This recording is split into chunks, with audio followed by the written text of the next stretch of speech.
thanks for joining us. You've been in Jeff's shoes before. First round pick, a lot of pressure, had to start immediately. What was the best piece of advice you got when you were making that transition, and what can you tell him to help ease his transition to this level? Well, I think, just the first thing is just getting comfortable, getting into your routine, figure out, how you're going to study, how you're going to rehab, just those everyday routines, that all of us vets have, and stick to it. If something's working for you, stick to it. And, at the corner position, it's it's a lot of pressure on your shoulders, but I would just tell them, you create your own pressure out there. However you feel, however you react to every situation, it's on you, good or bad. Just stay even keel, because you're not gonna make every play, but you're gonna make a lot of plays as well too. So that's pretty much what I would tell them. How much more difficult do you think it is for a rookie in this environment with the COVID and the shortened off season, the lack of practice? How much more difficult do you think that'll be for him?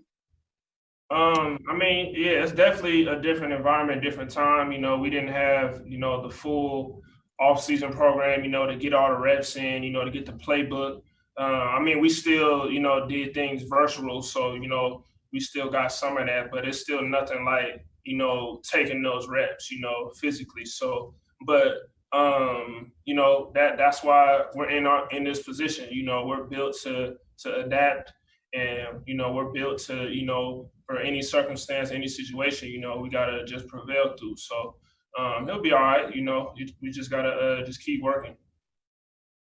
Dave. Same line of questioning. Welcome to Detroit, first of all. But same line of questioning. Just for all cornerbacks, regardless of the what's happening right now in the world and the lack of off season, what makes it so difficult to transition to the NFL playing that position? You're one of the rare exceptions that had success as a rookie. Mm-hmm. I think it's just a different game. It's just faster. Everybody's bigger, stronger. You're dealing with grown men out there. So I know my first preseason play, I got welcomed to the NFL quick. So, and there's really no time to lack out there at corner, because y'all know how it goes. You the man one play, the next play, they talking about you. So, you just gotta stay even keeled, and it's a marathon at the end of the day. This position, at some point, somebody's going to make a play on you, but how do you react to that? Are you going to come back and make another play, or are you going to, let it just continue to roll? So I think that's the biggest thing that you got to learn, transitioning, to this league. What was that welcome to the NFL play? What happened on that play?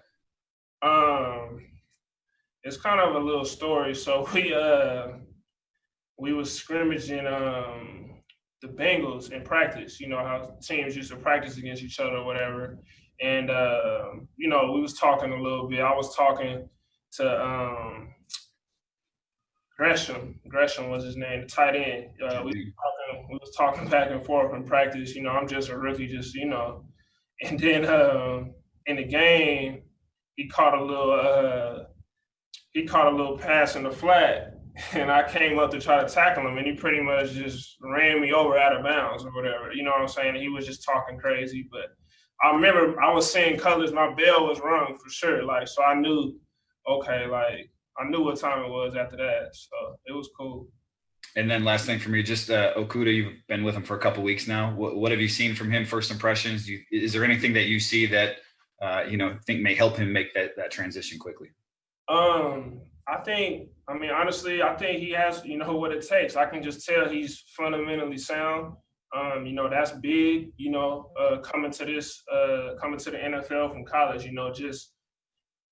can you do your fundamentals every play, whether you're tired, no matter what the situation is, can you continuously do that? And I think, I can already tell, he's a technician, and he just works hard too, and he's always asking questions.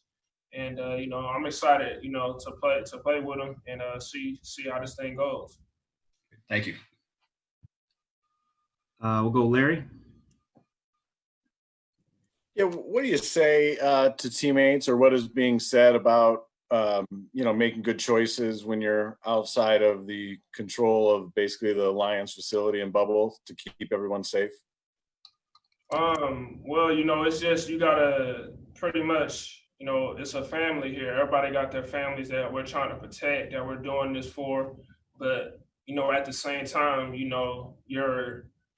what we do individually, outside of the building affects, and that could potentially affect the next man's family, so you got to just think of it like that, but, we've been doing a great job so far. Everybody's aware of the situation. It's definitely, a crazy one, but, that's what like I said earlier, that's what we built for. So, we just got to keep pushing forward with it. How much of that is easier said than done, especially for a veteran, versus if you could put yourself back in your 20, 21-year-old shoes or other young players that you've seen come in the league? Mm-hmm. Yeah, definitely. I mean, you're just more mature the older you get, obviously. When you first come into the league, everything's new.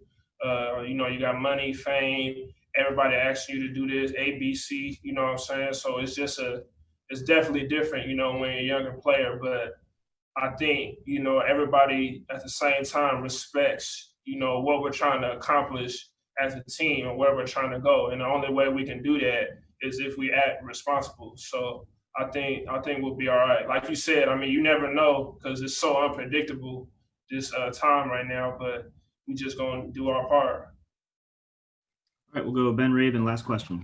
I'll sneak two in here if that's all right. I appreciate your time. Just kind of coming off the unpredictability of everything going on. I just wondered, what were your thoughts on the opt-outs? And we've heard from guys talking about the Lions facility really kind of opening their eyes, all right, maybe we can do this safely, and just kind of wanted your perspective on that, part one. Yeah, it was definitely, it's just, everything's just different. You had to just take in all the information because, as we're getting the information, you see it on the media, you don't know what's true, what's not. So it's kind of just had to sit back, evaluate everything, and then just move forward.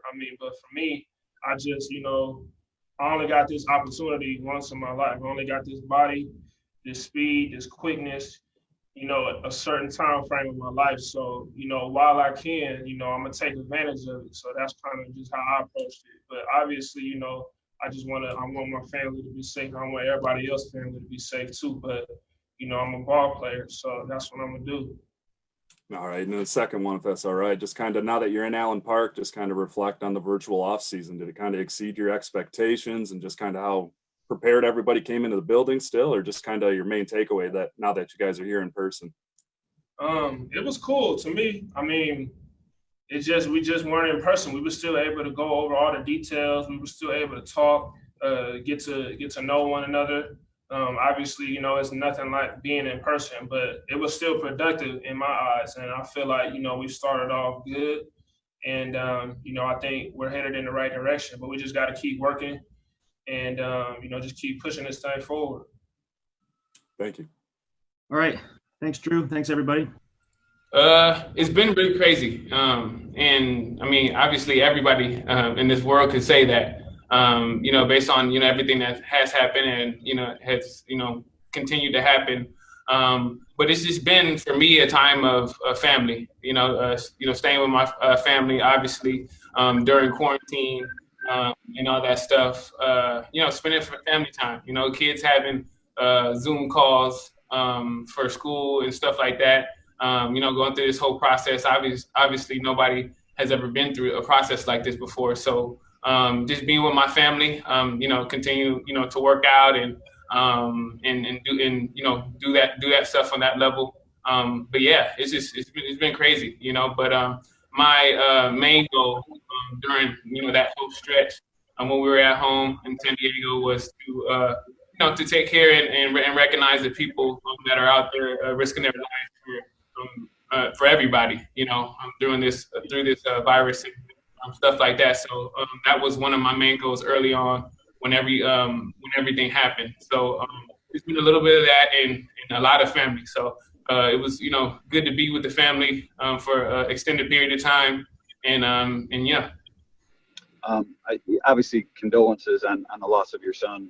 from the end of last season. Again, this is the first time we've talked to you since then.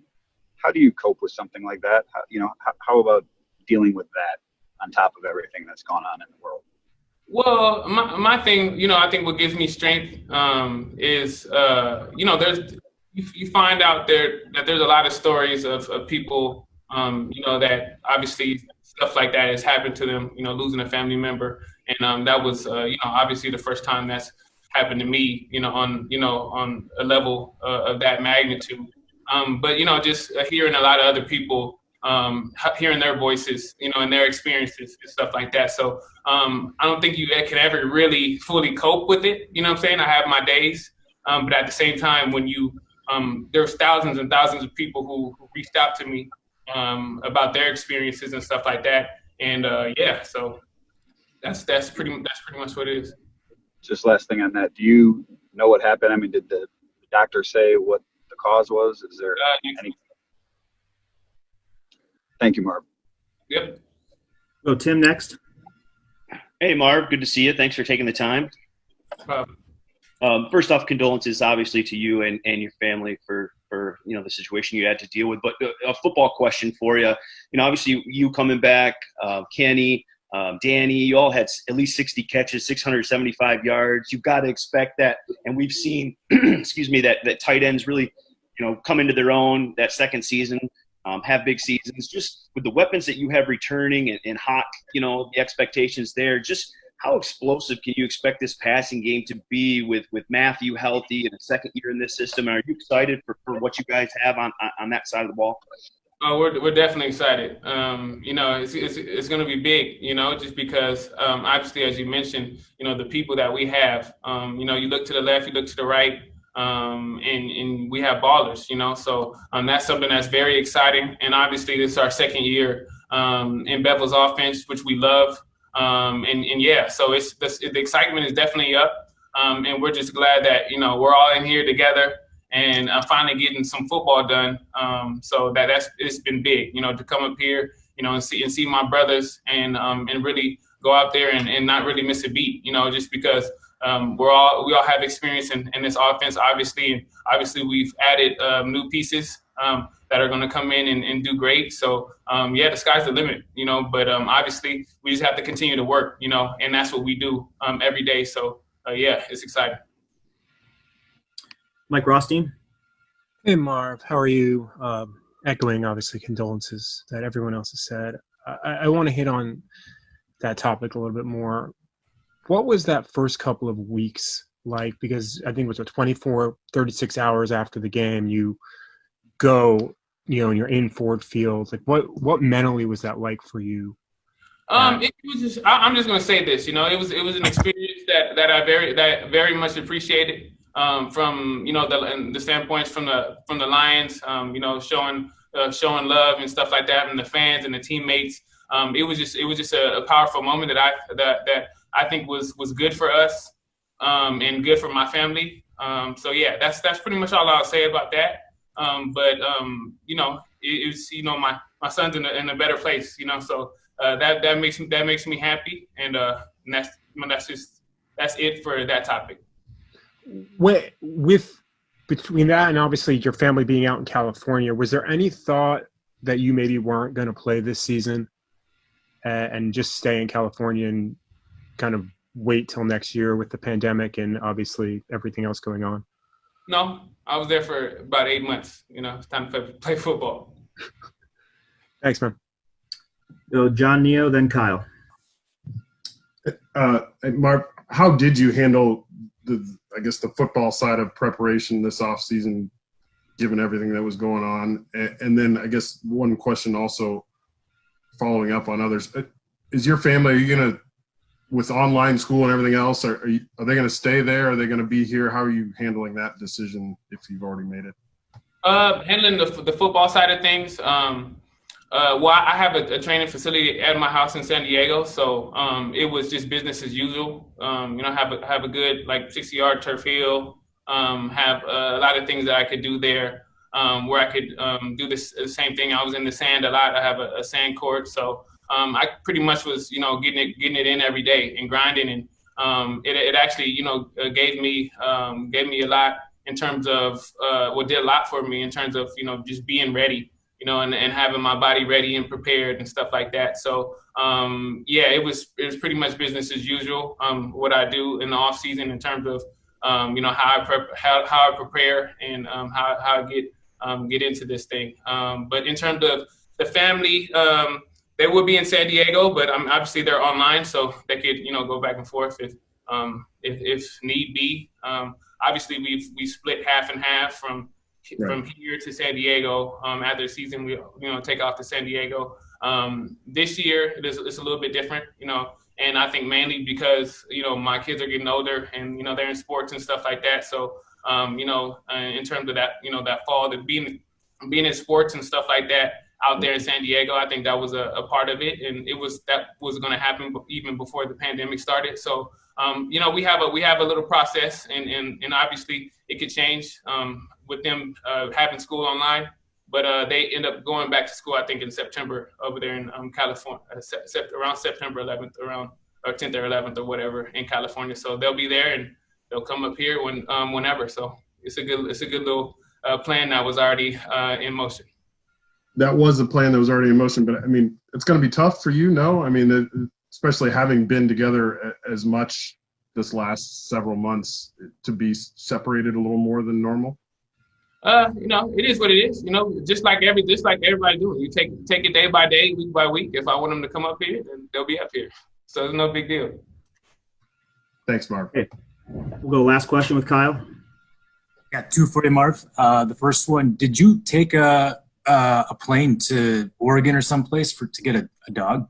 Yeah, yeah. So I took a plane to Oregon to get a dog, and I mean, people who know me know I'm not really an animal person, but my wife and my kids are definitely animal person. People have been asking me for a dog for a while, so I really like Dobermans. We got a European Doberman, it had to be like a specific dog for me. So so I think 8 or so months ago, we put in for a European Doberman. He was ready. He's like 9 weeks now. So yeah, we flew to Oregon to pick him up. There's a lot of different ways to get a dog. I haven't heard that one before. What was so special about either this dog or this breed that you wanted to? Well, I think just because it's our first dog, and in terms of, we didn't want to drive over there, 20 something hours, to pick up the dog. Cause, I mean, that was for me, I was like, dang, let's just go pick him up to take him back. So we flew out that day. We spent an hour over there. Had some wine with the people, and then took right back off. So that was good. But I told my wife, I was like, this is already an expensive dog. If I'm over here, my first time on a private jet, I'm picking up a dang dog. So his name is Fuego. So who flew up there for the dog, and what'd you guys name him? Me and my wife flew up. We flew up, went over there, and we named him Fuego. He's a red European Doberman. Yeah, he's a beast. And the last real quick question I got for you, just I'm curious your thoughts. I know it's super early, but your thoughts on the rookie Quintez Cephas. Oh, I mean, obviously, we got acquainted this offseason. He came up to the good old BZN training facility and got some good work in. I know you guys probably seen it. So I was out there. He trained with me for a couple of days, drove up from Arizona or whatever, and we got some good work in. So yeah, definitely he definitely has the tools in terms of his strength, his explosiveness. Dude could jump out the gym, So it'd be great to see him go, once we start really picking everything up. All right, Justin, we got time for one more.